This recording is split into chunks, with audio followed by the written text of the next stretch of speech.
Fala galera do YouTube, beleza? João chegando para mais um vídeo, pedindo desde já que você deixe o seu like, que você compartilhe, que você comente, que você divulgue nas redes sociais. E infelizmente eu ainda estou passando por um período de zika. Parece que me zicaram e é uma enfermidade após a outra. Eu expliquei tudo isso nas minhas redes sociais. Se você não me segue, por favor, me segue lá, Twitter, Instagram e Facebook. E volta e meia eu tô dando uma aparecida por lá e dando uma atualizada. A gente tem que falar um pouco de William Maranhão. O nome do jogador foi publicado no BID e o jogador ele teve a rescisão de contrato publicada pelo Bahia. O Bahia vai receber 500 mil pelo negócio e ainda ficará com 30% dos direitos econômicos do atleta de 26 anos, que foi contratado no início da temporada. O William Maranhão disputou 9 jogos pelo esquadrão e assinou com o Santos, sabe Deus até quando. Vai com Deus e não volte nunca mais. A gente também tem as especulações de que o Bahia está negociando com o Davó, jogador do São Bernardo, que é um desejo antigo do técnico Guto Ferreira. Davó está próximo de um acerto com o Sport Clube Bahia e nos próximos dias poderá ser anunciado. E a gente também tem um grande jogo entre Bahia e Brasil no Sub-20. O Brasil, que está se preparando para jogar o Sul-Americano da categoria em 2023, está fazendo jogos aqui na Bahia. Já jogou contra o Canaã e foi derrotado, venceu por 1-0. Vai jogar contra o Bahia no próximo sábado às 7 da noite, com transmissão do TAT TV e do Sport TV. E vai jogar também contra a equipe do Vitória na próxima terça-feira. Então teremos Bahia e Brasil. E falando sobre isso, temos o técnico Diogo Siston do Sub-20, que vai falar um pouco sobre Bahia e Brasil. Fala.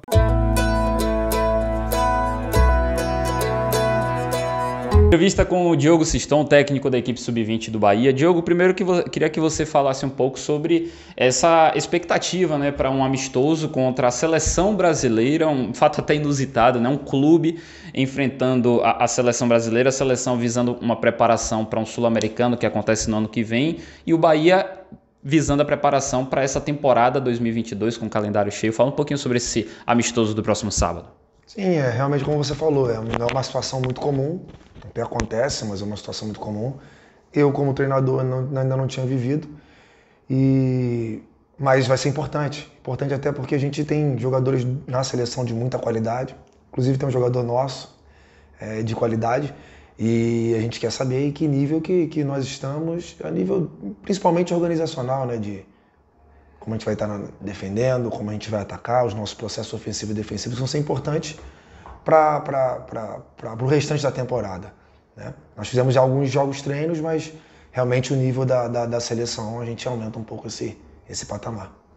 Ô Diogo, até pela sua experiência como atleta também, como é ter um treinador, né? Como é que você acha que é para os atletas ter um treinador que foi jogador, principalmente para os atletas sub-20, né? Se fala muito disso na categoria profissional, quando o treinador é ex-atleta, mas para o sub-20, você acha que há uma aproximação maior e até num momento talvez mais importante que é de formação desse atleta? Bom, então, eu posso dizer que assim, eu vivi experiências que eles estão vivendo. Então, essas experiências, eu posso usar a meu favor. Logicamente que, assim, eu não gosto nem de estar falando sobre jogador, estudante. Jogador, não. Eu acho que eu tenho que utilizar a experiência que eu tive para ajudar esses atletas, para ajudar no meu trabalho, mas sem deixar o outro lado, né? Porque o futebol evolui e aquilo que eu vivia há 20 anos atrás, de vestiário, muitas coisas são parecidas, mas em relação ao futebol que é jogado, mudou bastante. Então a gente tem que estar sempre se atualizando e isso não me garante, como jogador, ser o melhor profissional para esses atletas. Eu acho que sim, se eu aliar o estudo, né, atualizações com o meu histórico do atleta e utilizar isso em meu favor, eu acho que sim, agrega melhor. Logicamente que o dia a dia dos jogadores, eles estão num momento de transição e é um momento muito complicado. Eles ficam em dúvida, aqueles que estão no último ano já se sentem um pouco mais pressionados. E eu acho que nesse momento é importante para dar aquela lapidada, mas principalmente ajudar no emocional dos jogadores, para que quando eles façam essa transição, que façam de uma maneira mais suave. Nosso grupo sub-20 tem já alguns atletas que foram convocados. Você citou o caso de André, o nosso lateral direito, que está na seleção. A gente já tem o Gabriel goleiro, Cauã Davi zagueiro, que também já foram chamados. Iago já também foi convocado na sub-15. Você também já teve passagem pela seleção brasileira. Queria que você falasse como trabalhar isso para que esses atletas que um dia já foram chamados para a seleção brasileira possam voltar a pensar nessa possibilidade, e também aqueles que nunca foram chamados, talvez trabalharem isso como uma motivação. Enfrentar a seleção brasileira pode ser uma oportunidade para abrirem esses olhos também? Claro, claro, e principalmente da maneira que a gente vai enfrentá-los, né? Se a gente consegue manter um jogo competitivo, eles vão ver que a diferença... se existe, não é tanta, né? Então a gente tem que se manter organizado, como eu falei anteriormente, em todos os processos, e aí o jogador vai se sentir confiante. Eu posso, trabalhando diariamente, no dia a dia no clube, ter essa expectativa de ser observado, não só para esse jogo. Eu acho que esse jogo assim é importante, tem sempre gente vendo, e eu falo para eles, qualquer jogo é importante. O jogo que eles acham que não vale nada, tem sempre alguém vendo, e é lógico que isso... mas jogando contra uma seleção, eles podem ver em que nível realmente que eles estão. E aí, a partir daí, eles vão logicamente sonhar. É importante que o trabalho aqui seja mantido, importante que a gente possa dar diariamente aquilo que é necessário para a formação deles. Tática, cognitiva, emocional, técnica, enfim, física, de uma forma integral, para que eles estejam mais preparados e aí sim, que esse sonho de ir à seleção se realize. O calendário, né, a gente falava aqui na divisão de base, está cada vez mais recheado, né? Qual a importância disso para o atleta de base, para o atleta sub-20, que é a sua categoria, né? Ter um campeonato baiano, um campeonato brasileiro, Copa do Brasil, tem Nordeste também. O que é que isso dá para tirar de proveito para esse ano em específico? Importantíssimo. É importantíssimo porque, é lógico que assim, existem... Às vezes a gente fica falando muito de calendário, tem muito jogo e se tratando de base, os treinamentos também são importantes. Mas a competição também te dá essa garantia de uma boa formação. No meu tempo, né, eu vou trazer um pouquinho do meu tempo de base, eu disputava o estadual e algumas competições esporádicas, né, torneios, né, não tinha o Campeonato Brasileiro como no formato que é hoje. Não existia uma Copa do Brasil no formato que é hoje. E tudo que envolve. Porque o jogador vai para um jogo do Campeonato Brasileiro fora do estado, ele se concentra, ele viaja, ele pega avião, ele faz todo o procedimento aproximado ao que o profissional vive. Concentração, alimentação, horário com tudo, no hotel, preleção, até chegar ao jogo. E quando vai enfrentar um adversário de nível bom e nível nacional. Então acho que dentro do processo, o que a gente vive hoje na base do futebol brasileiro é muito legal.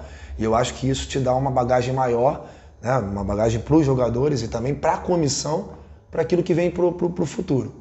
Você chegou aqui no Bahia no início do mês de março, mas nesse curto período já teve a oportunidade de comandar a equipe principal do Sub-20 em 3 amistosos. O que é que deu para tirar desses seus primeiros 20 e poucos dias aí de trabalho aqui no CT Evaristo de Macedo? Sim, o primeiro momento foi mais de avaliação, né?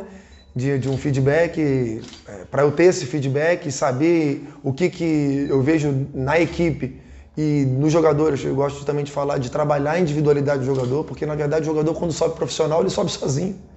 Ele não sobe com o lateral que jogou com ele, com o zagueiro que jogou com ele, com o goleiro que jogou com ele. A subida desse jogador é individual. Então eu tenho que montar, e acho que o trabalho geral assim na base, principalmente no Sub-20, é formar um time competitivo, um time organizado, que favoreça para essas individualidades e que devem ser trabalhadas também diariamente na especificidade de cada função, para que ele possa subir o profissional e dar a resposta técnica e financeira, lógico, para o clube. Então, pensando nesse todo, a gente acredita que, no primeiro momento eu vi que a gente tem que para se manter mais competitivo, a gente tem que ter uma organização defensiva melhor. E como eu já disse em outras entrevistas, eu sou um treinador que gosta de um jogo ofensivo, de propor o jogo, de jogar no campo do adversário, mas a gente tem que dar uma formação integral para esses atletas e eles têm que saber o que fazer, exatamente o que fazer, em cada fase do jogo. Diogo, você é um cara que já teve a oportunidade de trabalhar na escolinha do Barcelona, eu acho que você tem cursos também concluídos. O que é filosofia de jogo tão falada, né? A filosofia do Barcelona, de um jogo ofensivo, você até falou um pouco sobre isso nessa resposta anterior. O que é tudo isso que você aprendeu nesse período que você trabalhou, você traz para os seus trabalhos no Vasco, no Corinthians e hoje aqui no Bahia? Mas lógico que toda a bagagem adquirida, como eu falei, a minha bagagem como ex-jogador de base, como ex-jogador profissional, trabalhei como auxiliar técnico, com profissionais que já estão há tempos na base. Teve o trabalho no Barcelona, depois veio o trabalho no Vasco, veio o trabalho no Corinthians até chegar aqui. E eu levo de cada um desses trabalhos um pouco comigo, não só o Barcelona, né? Não é exato. A questão da filosofia do Barcelona, o que eu achei interessante, é uma coisa que eu me questionava, que estava naquela fase do tic-tac, né? E o Barcelona, e lá a conclusão era o seguinte: a gente faz assim, porque assim a gente acha que é a melhor forma de ganhar. Formar e ganhar, lógico. Mas não era para ser um jogo bonito, um jogo onde você tem 75% de posse de bola, o adversário tem 25%, mas você não agride, né? Você não chega ao gol. Então, o que eu mais levei a gente tem que elaborar, a gente tem que formar o jogador, formar ganhando, né? Mas pensando principalmente, por que está jogando aquilo? E não tem jeito, você tem que... O jogo, como eu já falei em outras entrevistas, o jogo é para ganhar. Eu não penso, não, vamos formar, lindo, pum, perder o jogo. Vamos formar, maravilhoso, e perder o jogo. Porque, na verdade, também está formando emocionalmente aquele atleta. Então, é lógico que a gente não pode... vamos ganhar por ganhar, né? Mas nós temos que entender o processo, de que forma que a gente vai chegar aos 3 pontos no final de semana e como é que a gente vai chegar aos 3 pontos no outro final de semana, juntar isso, mas emocionalmente o jogador cresce plano. Eu sou um jogador acostumado a triunfar, acostumado a ganhar jogos. Dentro disso, como é que você enxerga os objetivos do Bahia da categoria Sub-20 para essa temporada, das competições que você já sabe que vai disputar? Já batemos na trave 2 vezes em campeonatos nacionais, 2 Copas do Brasil que o Bahia foi finalista aí nos últimos 5, 6 anos. Mostra que o trabalho está num bom caminho, mas, como você falou, o resultado também é importante para coroar tudo isso. Né?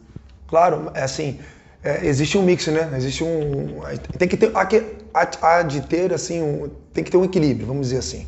E esse equilíbrio, como eu falei, forma tecnicamente, forma taticamente, cognitivamente, emocionalmente, fisicamente, o jogo coletivo fluindo para que você se aproxime do seu objetivo final, que é o triunfo. Agora, a gente não pode, como eu falei anteriormente, a gente não pode ultrapassar os limites de cada processo para chegar nesse objetivo final. O importante é formar uma equipe competitiva. Uma equipe que saiba o que fazer quando tem a bola, o que saiba o que fazer em cada pedaço do campo quando não tem a bola. E eu tenho falado para os jogadores, isso não é nenhuma novidade, mas eu tenho batido nessa tecla e pedi até para o analista da categoria, falei assim, vamos filmar o Abraão, foca no Abraão e ver quantos minutos ele vai ter a bola num jogo de 90 minutos. Citei o Abraão, cita e vê que é um jogador que tem uma boa dinâmica no meio campo, que está sempre querendo bola, que está sempre se movimentando, mas vê quantas vezes ele tem a bola. Então a gente tem que melhorar o nosso jogo sem bola. Tanto quando a nossa equipe tem a bola, quanto quando a gente não tem a bola, quando a bola está com o adversário. Então, tu vê como é que o jogo de futebol, a gente fica focando muito na bola, mas o jogo é complexo. E de que forma que a gente vai juntar todas essas informações e formar um time competitivo para chegar nisso, para bater numa final e sair campeão. Para bater numa outra final e sair campeão. A gente quer o final, a gente quer o fim, mas e os meios?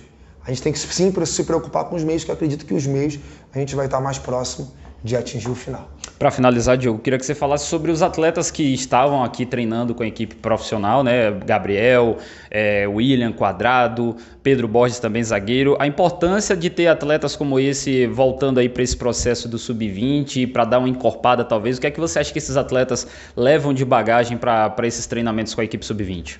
O principal que a gente tem que atentar é que esses jogadores eles são do clube, visando o profissional, né? Se por algum motivo a comissão do profissional, a direção, né, entende que esses jogadores têm que retornar, porque tem que ainda complementar, né, a formação deles visando a volta para lá. Então, o nosso trabalho, principalmente na categoria sub-20, a gente tem que formar um time competitivo para as competições que o 20 exige, que são competições pesadas, mas principalmente voltado para o profissional. Eu falei com alguns jogadores, eles desceram de forma que eu não imaginava, né? Desceram com uma vontade, com uma comunicação, uma participação no treino que é raro assim de ver, porque eles voltaram entendendo o processo que eles estão vivendo, e esse é o primeiro passo. E eu cheguei para eles, falei para eles assim, é uma coisa muito pessoal que eu uso com eles para usar o sub-20 como uma, eu gosto de falar de mola, né, como uma mola, mas para eles, para fazer traçar esse paralelo, eu usei uma cama elástica como exemplo para eles. Se usar o sub-20 como uma cama elástica, o que a cama elástica faz? Quando você bota mais força para baixo, mais forte você sobe. Então usa o sub-20 como uma cama elástica. Não vem aqui com a preocupação, vou lá ajudar o 20, não, tu não vai ajudar. Tu vem complementar a sua formação, tu não está ajudando o 20. Faz parte do teu processo, e o quanto antes você entender que o 20 é importante para o teu processo, mais forte você sobe, mais preparado você vai subir, para se assim o profissional desejar.